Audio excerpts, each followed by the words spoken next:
탐심이 없진 않은데, 왜냐면 자식 키우고 내 노후도 보내고 하려면 돈에 대한 욕심이 전혀 없을 수 없어요. 현실 세계에서는 없진 않은데 과도하진 않아요. 그리고 열심히 돈 벌긴 하는데 오히려 옛날보다 더 열심히 벌 수도 있어요. 그런데 벌려도 좋고 안 벌려도 괜찮아. 노후를 준비하려면 이만큼 벌어야 되기 때문에 열심히 살아요. 열심히 사는데 안 벌리면 안 벌리는 대로 나쁘지 않아. 벌리면 벌린 대로 좋고. 그러니까 세속도 열심히 살고 법문도 열심히 듣게 돼요. 그래서 어차피 인연 따라 가게 되니까 마음을 턱 내려놓게 돼요. 그러니까 두려움 같은 게 없어져요. 돈 안 벌리면 어쩌지 않은 두려움. 벌리면 좋고 안 벌리면 말고 약간 이런 느낌으로 벌어요. 그런데 그게 오히려 돈도 더 잘 벌리게 하고 병도 더 안 걸리게 하고 뭐든지 더 좋게 만들게 될 확률이 높아요. 이렇게 탐심과 진심이 가라앉아져서 고요해지는 것, 그걸 선정바람이라고 해요. 나도 모르게 저절로 이 공부가 되면 저절로 선정이 된단 말이에요. 그러고 나면 지혜가 열리는 거예요. 딱 육바라밀이 기가 막힌 순서 아니에요? 이런 순서로 공부가 되어지는 거예요. 근데 이렇게 저절로 육바라밀이 구족되는 거예요. 억지로 육바라밀 지키려고 막 기를 쓸 필요는 없어요. 조금의 노력을 하면 돼요. 조금의 노력 정도로 해서 육바라밀을 내가 잘 지키겠다 이런 마음 정도를 내면 돼요. 그리고 이 공부 자리에서 그냥 오래오래 버티면 저절로 선정과 지혜가, 선정과 해탈이 저절로 갖춰진단 말이에요. 그러니까 그냥 내가 포기하지 않고 계속 공부하면 된다. 그게 가능한 이유가 우리는 본래 청정하기 때문이다. 본래 청정하고 본래 고요한 이것이 구족되어 있기 때문이다. 그래서요, 세상 사람들이 좀 나빠 보이는 사람? 사실은 그 사람이 나쁘다고 말할 수 없어요. 그 사람의 인연이 나빴던 거고 그 사람이 만난 사람들이 안 좋았던 거고 그 속에서 그 사람도 훈습되었던 거예요. 나쁜 분위기에 훈습돼 가지고 저절로 자기도 나빠진 거예요. 그걸 그냥 배운 거예요. 그 배운 게 도둑질이란 말 있잖아요. 태어나 보니 아빠가 도둑놈이에요. 또 태어나 보니까 아빠가 도둑놈의 우두머리예요. 그럼 그 자식은 인생의 목표가 뭐겠어요? 아빠 이어받아서 도둑놈 우두머리 되는 게 목표일 거 아니에요. 그러니까 그거 배우는 건 배운단 말이에요. 그러니까 그 아이에게는 죄가 없어요. 그리고 그 아이도 깨달을 수 있는 가능성이 있어요. 제가 군에 있을 때 정말 최악의 괴로워하는 친구들을 만나서 다 얘기를 들어보니까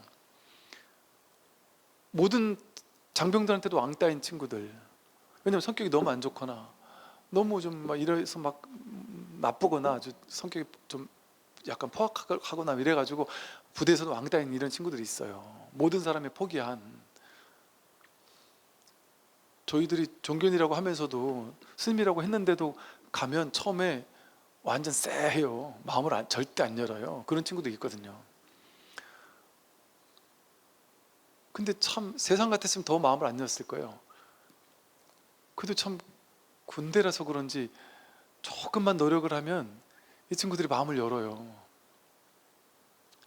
저는 그게 되게 너무 고맙더라고요. 야, 얘가 이렇게까지 세상 모든 사람을 다 척지고 미워하고 심지어 부모님까지 못 믿고 미워하는 친구들이 있단 말이에요. 저는 부모도 못 믿는데 제가 스님 믿겠어요? 전 이 세상 그 누구도 안 믿어요. 이러는 친구도 있단 말이에요. 자기는 부모님한테도 배신당했다고 생각해요.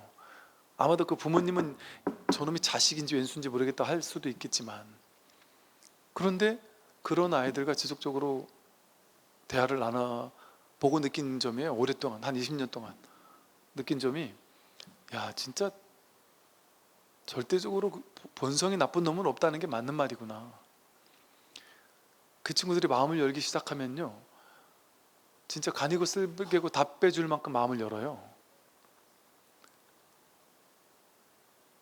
정말 저는 이 세상 그 누구도 못 믿을 줄 알았어요. 그러면서 본인이 하고 싶은 얘기를 막 펑펑 울면서 막 얘기를 하는데 너무 가슴이 아파요. 야, 이렇게까지 나쁜 짓을 했던 친구도, 이렇게까지 사람들이 힘들게 했던 친구도 자기도 그러고 싶지 않았던 거구나. 겉으로는 센 척하고 나는 죄의식도 없다고 이렇게 말을 하지만 사실은 그게 아니었구나. 이 친구도 너무 큰 두려움이 있었고 어디도 의지할 수 없는 그 두려움에 벌벌 떨고 있었구나. 다 그렇더라니까요. 그게 뭐겠어요? 우리의 본성은 불성이거든요. 자기 근본은 불성이에요. 그런데 인연 따라 인연에서 그렇게 되다 보니까 나쁘게 바뀐 거예요. 인연이 그렇게 만드는 거예요. 여러분, 전 어느 날 문득 그런 생각한 적이 있어요. 어떤 영화를 보다가 너무 억울한 그 주인공이 너무너무 억울함을 당해가지고 그 나쁜 놈한테 너무 이렇게 막 핍박을 당하고 막, 그래서 막 제가 너무너무 분노가 일어날 정도로 그 나쁜 놈들이 너무너무 미운 거예요. 근데 어느 날 문득 그 생각이 들더라고요. 야, 내가 그럭저럭 이렇게 출가 생활하면서 저렇게 나쁜 놈을 안 만났으니까 이렇게 순탄하게 살아왔고, 이렇게 순탄하게 살아왔으니까 그렇게 화낼 일도 없고 그렇게 싸울 일도 없고 그렇게 막 번뇌를 일으키거나 막 그냥 스트레스 받을 일이 없었으니까, 그거를 내 스스로 내가 공부 잘해 그런 줄 착각하면 안 되겠다, 그 생각을 하면서 내가 저 상황에 있었다면 어땠을까를 생각해 본 적이 있어요. 그런데 너무 억울한 거예요. 이게 저놈이 너무 나쁜 놈인 거예요. 정말 억울해도 이거는 참을 수 없을 만큼 억울한 거예요. 그랬더니 당연히 저도 그렇게 하겠더라고요. 저도 그 나쁜 놈한테 내가 복수해야 할 것 같고 화를 낼 것 같고, 화내고 복수해도 안 되면 막 억울해가지고 복장이 터질 것 같겠더라고요. 당연히.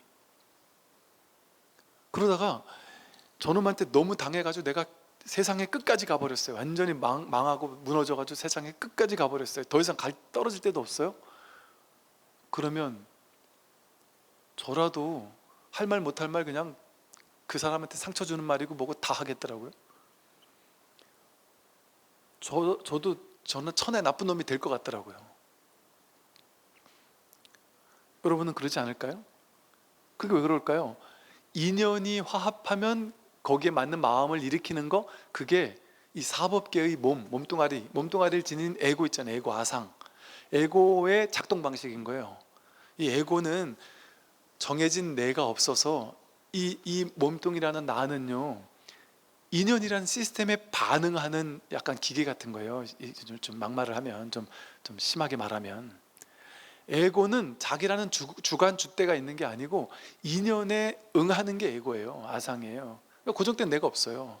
그러니까 우리가 내가 여태까지 착하게 살았다고 나는 착한 사람이라고 에고를 강화시키면 안 돼요. 내가 나쁜 놈이라고 해서 나는 원래 나쁜 놈이야 라고 나를 나쁜 놈과 동일시하면 안 돼요. 그게 내가 아니에요. 그건 인연이 만들어낸 가짜 아상, 나라는 모양이에요. 그러니까 나라는 모양을 가지고 나로 동일시하면 안 돼요. 그게 내가 아니에요. 아무리 나쁜 놈의 인연을 연극하고 있더라도 그건 내 인연이 그와 같았기 때문에 나는 그 인연에 반응했을 뿐이에요. 그러면 죄의식이 가벼워지지 않을까요? 연기법을 체득하면 죄가 본래 없었구나를 깨닫게 돼요. 무한대 내가 없는데 죄진 내가 어디 있어요? 연기적인 인연, 연극을 했을 뿐인데 거기 죄인이 어디 있어요? 그걸 깨닫는 게 이참회예요. 현실에서 내가 잘못했으니까 죄를 참회합니다 라고 말하는 게 사참회고, 사참회는 작은 참회고 이참회가 진짜 참회거든요. 이참회는 참회할 일이 본래 없었구나. 내가 없는데 내가 무슨 참회를 하나. 내가 했던 과거의 잘못들이 그게 인연이 그렇게 펼쳐낸 건데 내가 한 게 아닌데 얘가 한 건데, 얘가 내가 아니거든요. 여러분이 과거에 잘못한 게 여러분이 한 게 아니에요. 얘가 한 거예요. 얘가. 근데 얘는 내가 아니잖아요. 그리고 여러분 예를 들어 10대 때 엄청난 잘못을 했어요. 근데 10대 때 그 몸은 없잖아요. 지금 없잖아요. 걔는 없어졌어요. 지금 10대 때 그때 느낌도 없어지고 생각도 없어지고 의지도 없어지고 의식도 없어지고 다 없어졌잖아요. 얘는 걔가 아니라니까요. 근데 왜 그때 가졌던 죄의식을 지금까지 가지고 있냔 말이에요. 내 거라고 착각하면서. 참에는, 그런데 내가 아니지만 내가 아니라는 것도 맞지 않거든요. 그러니까 그런 측면에서는 참회는 한단 말이에요. 과거에 잘못한 건 참회는 한다. 사참회를 한다. 그러나 지혜의 안목에서는 이참회로 끝낸다. 이게 진정한 참회예요. 참회할 게 없다라는 것을 깨닫는 것. 본래 이 세상에는 한 물건도 없어요. 죄도 없고 복도 없어요. 그런데 여기 무슨 참여할 게 있어요? 여기는 선도 없고 악도 없고 청정도 없고 더러운 것도 없고 그 무엇도 붙을 자리가 없는데, 여러분이 그 어떤 나쁜 짓을 해도 여러분 나쁜 업이라는 게 붙을 자리가 없어요. 여기는 악업이 있다고 하는 건 어디서 있다고 하느냐? 가짜나라는 에고 아상이 색수상 행식을 나라고 여기는 그 에고 아상, 색수상 행식의 모임, 그걸 아상이라 그래요. 나라는 쌓임, 오온이라 그래요. 그 쌓임 가운데 식온이 있잖아요. 식온, 인식, 육식, 칠식, 팔식, 업장이 쌓인 게 팔식이라 그랬잖아요. 그것도 의식이란 말이에요. 오온이란 말이에요. 식온이란 말이에요. 온갖 업장이 쌓인 게 그게 식온일 뿐이지, 오온 화합된 것 뿐이지, 그것도 진짜 내가 아니죠. 그 업장도 내가 아니에요. 성격도 내가 아니고. 칠식, 나다라고 생각하는 동해씨, 그 내가 아니에요. 망상이지. 육식, 칠식, 팔식이 전부 다 망상이잖아요. 오온이 개공이잖아요. 오온 무아, 오온은 내가 아니잖아요. 그럼 어때요? 지금 나는 내가 아니에요. 나라고 생각했던 것 뿐이에요. 과거의 모든 내가 아니에요. 죄 지은 것도 없어요. 복 지은 것도 없어요. 죄 지었다 복을 지었다 하는 것은 아상, 에고가 하는 소리예요. 근데 우리는 처음에 법문 들으러 오는 사람한테는 에고가 오니까, 에고밖에 모르니까, 에고가 나라고 동일시하고 있으니까 그 에고한테 하는 법문을 하는 걸 방편법문이라고 하는 거예요. 그 에고한테는 어떤 법문을 해요? 자기가 에고인 줄 알고 아상인 줄 알고 온 사람들이니까, 그렇게 에고가 난 줄 알고 온 사람들한테는 에고한테 하는 법문을 하는 거죠. 착한 일을 많이 하세요. 나쁜 일 한 거 참여하면 다 없어져요. 부처님께 다 없애줘요. 그러니까 참여하세요. 그리고 이제부터 착한 일을 하세요. 복을 짓고 하세요. 그러면 좋아져요. 그리고 열심히 기도하면 성공도 할 수 있어요. 좋은 일도 벌어질 수 있어요. 이게 다 에고한테 하는 소리잖아요. 세상을 바꿀 수 있어요, 이 소리잖아요. 세상 바꾸라고 하고 너를 바꾸라고 하는 건 전부 다 방편법문이에요. 에고한테 하는 가르침이에요. 진짜 법문은 뭔지 아세요? 이렇게 하면 좋아져요, 저렇게 하면 좋아져요, 이렇게 하면 더 잘 될 거예요. 요거는 다 에고한테 하는 법문이고, 좀 낮은 단계 법문이에요. 진짜 법문은 뭐냐면 바꿀 필요가 하나도 없어요. 변화시킬 필요가 하나도 없어요. 지금 있는 이대로 아무 문제가 없어요. 있는 이대로가 문제가 있다는 그 생각만 없으면 지금 있는 이대로 아무 문제가 없어요. 지금 이대로가 부처예요. 나와 세상을 뜯어 고칠 필요가 없습니다. 삶을 있는 그대로 허용하세요. 있는 이대로의 삶이 온전히 허용될 때 그게 바로 불이법입니다. 여기 불이법의 이 자리에는 아무 문제가 없어요. 몸과 마음을 나라고 착각하니까 몸과 마음한테 이익이 되는 행동을 하고 생각을 하고 말을 하려고 하는 아상, 에고, 그 유의 조작이 나오는 것 뿐입니다. 그러니 몸과 마음이 내가 아닌 걸 바르게 깨닫고 나면 그 생각을, 몸과 마음을 기준으로 하는 그 모든 아상이 하는 생각들을 내려놓게 됩니다. 그러고 나면 내가 사라지니까 뭐만 남아요? 모든 것은 아무 문제 없어요. 이렇게 일어나고 사라진 모든 것들은 그냥 연기법일 뿐이에요. 연기법 하나가 오롯이 있어요. 법 하나가 있어요. 그냥 이렇게 있을 뿐이에요. 있을 뿐인 거 하나가 진실이에요. 이렇게 인연 따라 생겨나고 사라지는 이 있음, 이 존재 자체, 이게 중요해요. 이게 좋은 거니 나쁜 거니 이거 중요하지 않아요. 그냥 이렇게 있음, 이 사실이 그냥 거울처럼 이렇게 드러나잖아요. 삶의 모든 내용물이 거울처럼 이렇게 드러나잖아요. 비춰지잖아요. 그거는 있어요. 그게 살아있음이에요. 그걸 알아차리고 그걸 비추고 그거에 깨어있잖아요. 이렇게 들릴 때 다 듣잖아요. 볼 때 다 보고. 이 깨어있으면 있어요. 근데 이것이 뭔지는 몰라요. 이게 좋은 건지도 모르고 나쁜 건지도 몰라요. 이걸 취해야 된다는 생각도 없고 이걸 버려야 된다는 생각도 없어요. 삶은 그냥 이렇게 인연 따라 드러나고 있어요. 여기 아무 문제가 없어요. 내가 분별하지 않으면. 이 있는 그대로 보는 안목, 이 소리를 들을 때 소리의 내용을 따라가지 않고 생각을 따라가지 않고 그냥 저절로 드러나는 이게 진실이죠. 이거 하나 진실이죠. 이게 진실이, 생각 따라가지 않으면 진실이 환히 드러나 있죠. 이게 진실이에요. 이게 불이법이에요. 둘이 아니에요. 자기 경험에서 이게 듣는 나와 듣는 소리가 이렇게 금걸 수 있어요? 경계를 금걸 수 있어요? 여기까지가 듣는 나고 여기부터는 들리는 소리네요. 이렇게 둘로 나눌 수 있어요? 눈으로 본다, 이렇게 눈이 난 줄 알면 눈동자 앞에 막막 요거를 기준으로 바깥에는 바깥 보이는 거고 안은 보는 놈 아니에요? 이렇게 생각할 거 아니에요? 근데 눈동자가 있어도 안 보는, 못 보는데요? 마음이 딴 데가 있으면 눈을 뜨고 있는 딴 걸 보고 있단 말이에요. 눈동자가 보는 게 아니란 말이에요. 그럼 눈동자가 본다는 건 몸을, 눈을 나라고 생각하는 거거든요. 오온을 나라고 생각하는 거예요. 눈이 아닌 게 보잖아요. 눈이 아닌 게 보고 있어요. 눈이 보는 게 아니에요. 눈은 그냥 얘가 볼 수 있도록 그 조건, 하나의 조건을 갖춰주는 거예요. 근데 눈 없어도, 눈 감고 있어도, 여러분 꿈꿀 때 보면 어젯밤에 눈 감고 꿈 꿨잖아요. 지금도 눈 감고 있어도 눈 감고 검은 거밖에 안 보이는데 생각하면 생각 이미지가 드러나요. 그 이미지를 보고 있잖아요. 그 보는 놈, 그 보는 놈 모양도 없고 크기도 없어요. 빛깔도 없고.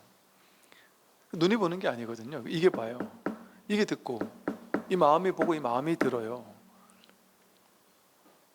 마음뿐이에요. 마음이 생각해요. 마음이 알고 모르고 해요. 그러니까 우리가 이 세상 모든 것이 마음으로 그걸 아는 거잖아요. 내 마음이 조선시대가 있었고 고려시대가 있었어, 선사시대가 있었어 하고 내 마음 위에서 드러난 한 생각이잖아요. 여러분 고려시대, 선사시대 막 이 몽둥이 든 애들이 막 토끼 잡으러 막 왔다 갔다 뛰도는 그림을 그릴 수 있잖아요. 그죠? 그 그림이 지금 여기서 일어난 거죠. 지금 여기서 그림 그려졌잖아요. 그림 그려진 모양이잖아요. 그건 그 모양, 선사시대가 어디서 일어났어요? 지금 여기서 상으로 일어났잖아요.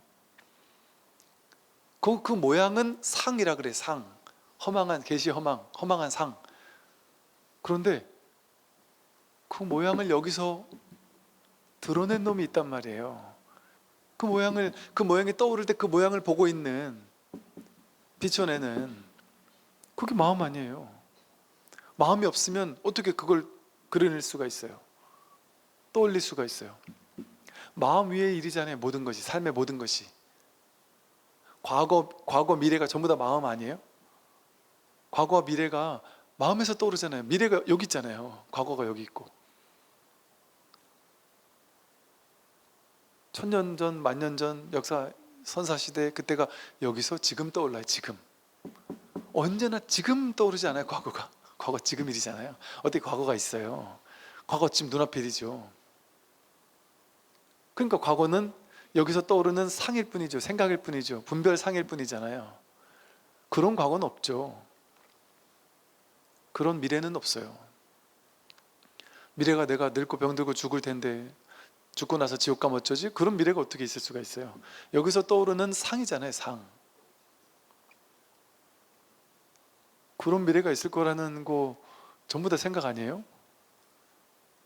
미래가 여기 일이에요. 여기 일. 지금 여기밖에 없잖아요. 과거 미래가 없잖아요. 똑같이 공간도 없지 않아요? 저쪽 공간이 어디 있어요? 지금 여기 있죠. 이란 이라크 전쟁이 어디서 일어나요? 여기서 일어나죠. 자기 마음에서 일어나잖아요. 마음이 없으면 그 전쟁을 내가 알 수 있어요? 이 마음으로 아는 거잖아요. 온 세상이 마음 위에서 그려지지 않습니까? 자기 경험을 보면 그렇지 않냔 말이에요. 이건 명백한 자기 경험이잖아요. 온 세상이 이 마음 위에서 그려져요. 일체 유심조라고 그랬단 말이에요. 그래서 시간 공간이 여기서 창조되죠. 온 우주의 역사가 지금 여기 있죠. 어떻게 역사가 거기 있어요? 지금 자기에게서 나온단 말이에요. 그러니까 이 마음이 훨씬 더 크지 않아요? 온 우주의 수 없는 역사와 시간과 공간이 내 마음보다 훨씬 작잖아요. 내 마음 위에서도 그려지니까요. 그러니까 부처님 손바닥이라는 얘기를 하는 거예요. 온 우주가 전부 다 부처님 손바닥 같지 않아요? 여러분 마음 위에서 온 우주가 그려지잖아요. 여러분 안드로메다 별이 거기까지 가려면 막 수억 광년을 간다 그러잖아요. 그럼 뭐해요? 내 마음 위에서 퍽 그려지는데 0.1초도 안 돼가지고 퍽 그려지는데 극락세계가 어마어마하게 아름다운 세계라 그랬잖아요. 그런 극락세계가 어디 있어요? 지금 여기서 있는 건데, 여기서 그냥 순식간에 극락세계가 여기서 만들어지는 건데요. 부처도 중생도 여기서 그려지는 거 아니에요? 그럼 그 모든 걸 그리는 놈이 누구냔 말이에요. 그 어디서 일어나는 일이에요? 이 모든 것이 온 우주 삼라만상 전체가 어디 일이에요? 이 마음의 일이죠. 거기서 그려진 내용, 그걸 분별상이라고 해요. 전부 다 분별상이잖아요. 전부 다 이 마음이 그린 내용이잖아요. 스케치북에 비친 모양이잖아요. 영화 스크린에 비춰진 모양이잖아요. 삶의 내용물이잖아요. 그건 다 상이죠. 분별심이죠. 분별이죠. 분별상. 분별해서 그림 그린 거예요. 내가 한 생각 분별 일으켜서 그린 거예요. 그래서 만법, 유식, 만법, 있다고 여겨진 모든 것은 오직 자기 분별심으로 그린다. 놀랍지 않아요? 자기 분별심 가지고 세상 전체를 그렸단 말이에요. 그런데 그 모든 그린 내용을 쫓아가면 그 분별에 끌려다니는 거예요.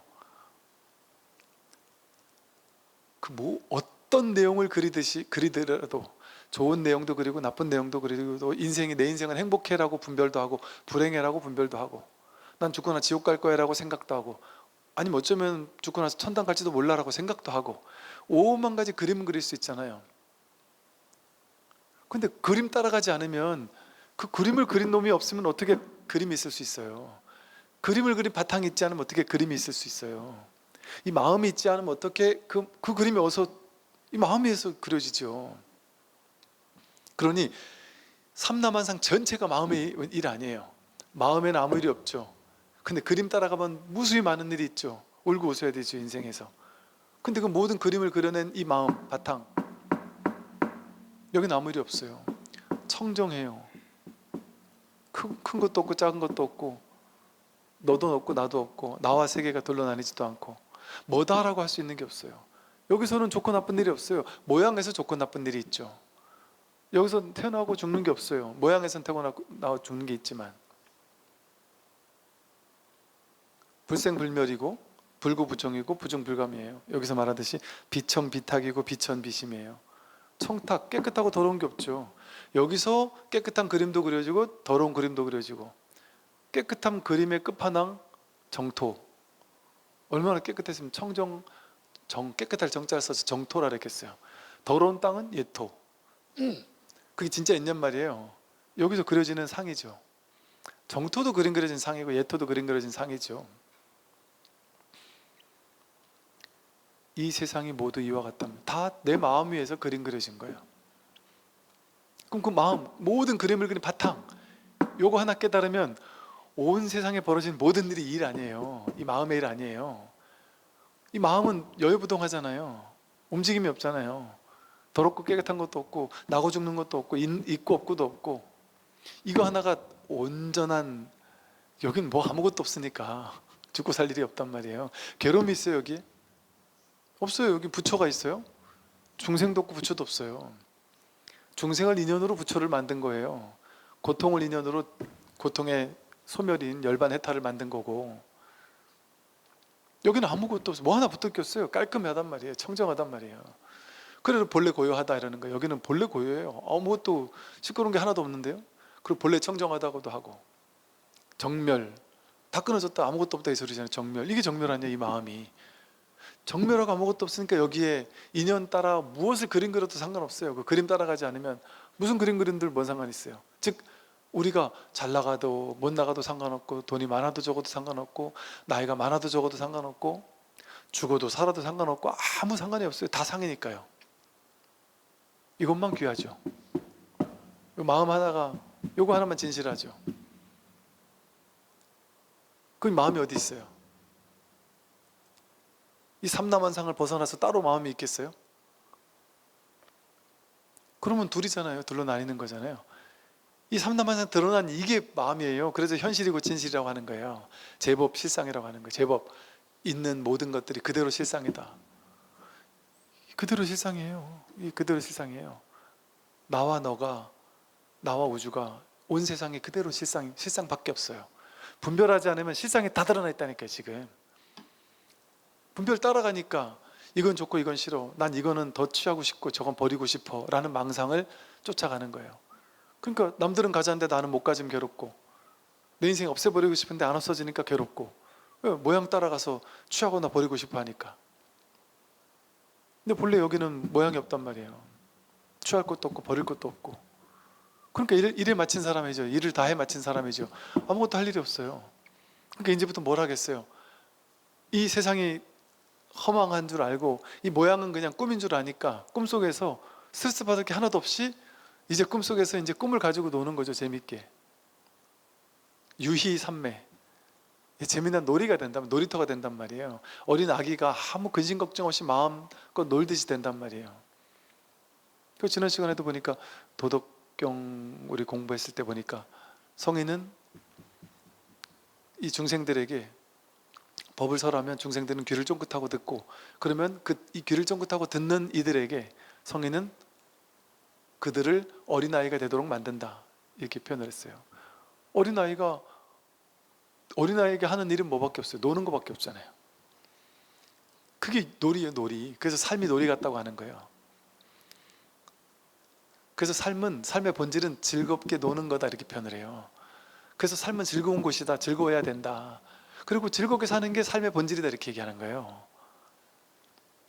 그러니까 불교에서는 극락 이러잖아요. 극락. 얼마나 즐거우면 극락이라고 해요. 극히 즐거운 곳이란 말이에요. 그걸 깨닫는 거예요. 이게 극락이에요. 좋아 죽겠는 게 극락이 아니라 이런 일도 없고 저런 일도 없어서 완전 그냥 아무 일도 없는 게, 그게 극락이에요. 왜냐하면 좋은 일이 있으면, 나쁜 일에 비해서 좋은 일이 있으면 그거는 상대적인 즐거움이잖아요. 상대적인 기쁨은 그건 영원한 즐거움이 아니에요. 어떤 일이 일어나도 상관없이 언제나 즐거운 거, 그게 극락이죠. 그러니까 요즘에 젊은 MZ세대들이 불교를 좋아한다면서 불교 용어를 되게 좋아해요. 근데 우리가 옛날에 20년 전에 제가 책도 쓰거나 뭐 이럴 때도 있잖아요. 그 출판사에서 저한테 부탁한 게 뭐냐 하면, 스님, 최대한 그 불교 용어 빼고 불교 용어를 요즘 용어로 순화시켜서 써주세요. 뭐 극락, 뭐 정토 이런 얘기 쓰지 마시고 아주 뭐 극히 즐거운 어떤 세상이 있다든지, 정토 너무 진부하니까 정토 이러면 사람들 다 떨어져 나가요. 그러니까 뭔가 죽고 나서도 그렇게 나쁘지 않은 곳이 있다는, 뭐 이런 식으로 좀 세련된 말로, 새로운 용어로 이렇게 좀 해주세요, 이런 얘기 엄청 많이 썼거든요. 요즘 애들한테 안 먹힌다고? 그런데 요즘에 보면요, 20대 30대 젊은 친구들이나 젊은 유튜버들이요, 앞다퉈서 너도 나도 불교 용어를 마구 쓰고 있어요. 이렇게 진부한 불교 용어를 쓰면서 그들은 어떻게 생각하냐면 너무 세련된 불교 용어라고 생각하면서 그걸 쓰더라고요. 깜짝 놀랐어요. 뭐 이러잖아요. 극락도 락이다 이러잖아요. 옛날 같으면 일반인들한테 극락세계 왕생하셔야지 이러면 욕먹죠. 일반인들한테 안 먹히는 소리란 말이에요. 무슨 극락은 무슨 이런단 말이에요. 근데 지금 극락하면 되게 세련된 용어예요. 지금 불교가 되게 세련되게 불려서 지금 서구 사람들이나 이 마음 공부, 명상, 뭐 심리치유 이런 거 하는 사람들이 불교 용어를 되게 많이 갖다가 쓰는데 적극적으로 그 용어를 갖다가 써요. 우리는 스님들은 정작 그 용어를 될 수 있으면 안 쓰려고 하는 용어들을 얘네들은 더 많이 갖다 쓰는 걸 보고서는, 야, 시대가 이렇게 바뀌었구나. 이제는 불교 용어를 쓰는 게 세련된 거구나. 이렇게 뒤바뀌었다니까요. 시대가 많이 바뀌었어요.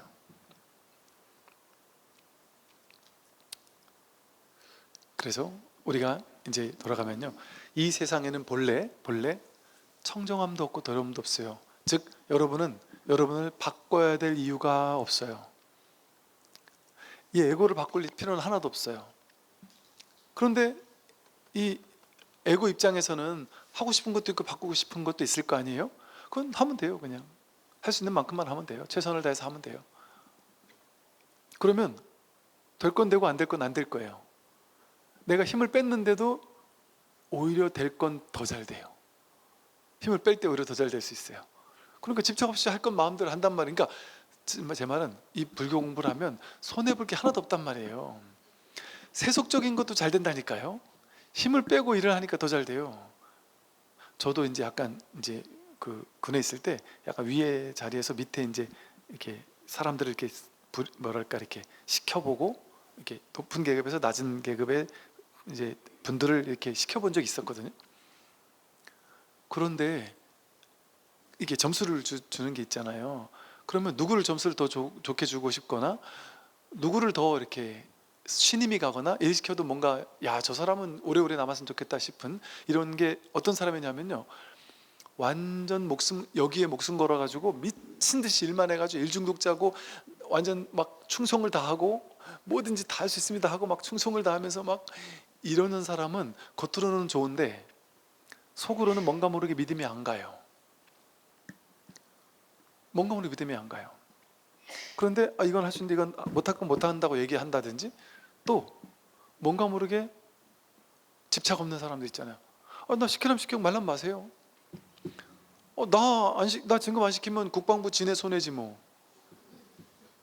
이렇게 얘기를 하는 거예요. 제 후배 스님한테 제가 아이고 스님도 군생활 오래오래 하고 진급도 하고 또 장기도 돼가지고 군에서 오래오래 장병들을 많이 포기했으면 좋겠네요. 그랬더니 그 스님 저한테 그러더라고. 아이 스님 근데 뭐참 마음 써주셔서 감사한데 뭐 솔직한 심정은 그렇습니다.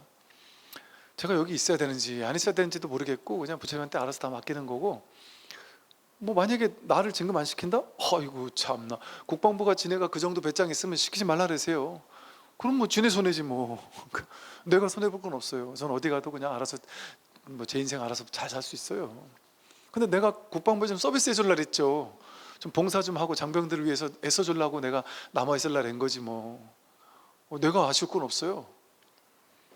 이런 심정이에요 하는 말을 이렇게 거만하게 하는 게 아니고 되게 겸손하면서도 세련되게 솔직한 심정은 이렇습니다. 그러니까 제가 참 지혜롭다. 야, 참 스님은 참 지혜롭게 삶을 사시네요 했던 일이 있었거든요. 그냥 공부하는 자리니까 이제 그런 얘기를 한 거죠. 그러니까 그런 심정이 되면 어디에도 두려울 게 없어요. 그러면은 있잖아요, 윗사람 입장에서 봤을 때 직장 사람들 볼 때 진급 시즌이 됐을 때 보여요. 환히 보여요. 저 사람 진급하려고 안달돼 있고 눈은 충혈돼 있고 막 두근두근거리고 얼굴이 붉어 있고 뭔가 모르게 이렇게 약간 상기되어 있는 사람들이 보여요. 막 너무 애절한 사람이 보이고, 어떤 사람은 저 사람은 진급 들어가는 사람인데도 뭔가 모르게 여유 있고 시키려면 시키고 말란 마세요 하는 이런 여유가 있는 사람이 있고, 그런데 이상하게 그 여유 있는 사람은 제가 뭘 믿고 저러지? 쟤한테 분명히 뭐가 있긴 있나 봐, 이런 느낌이 든다니까요.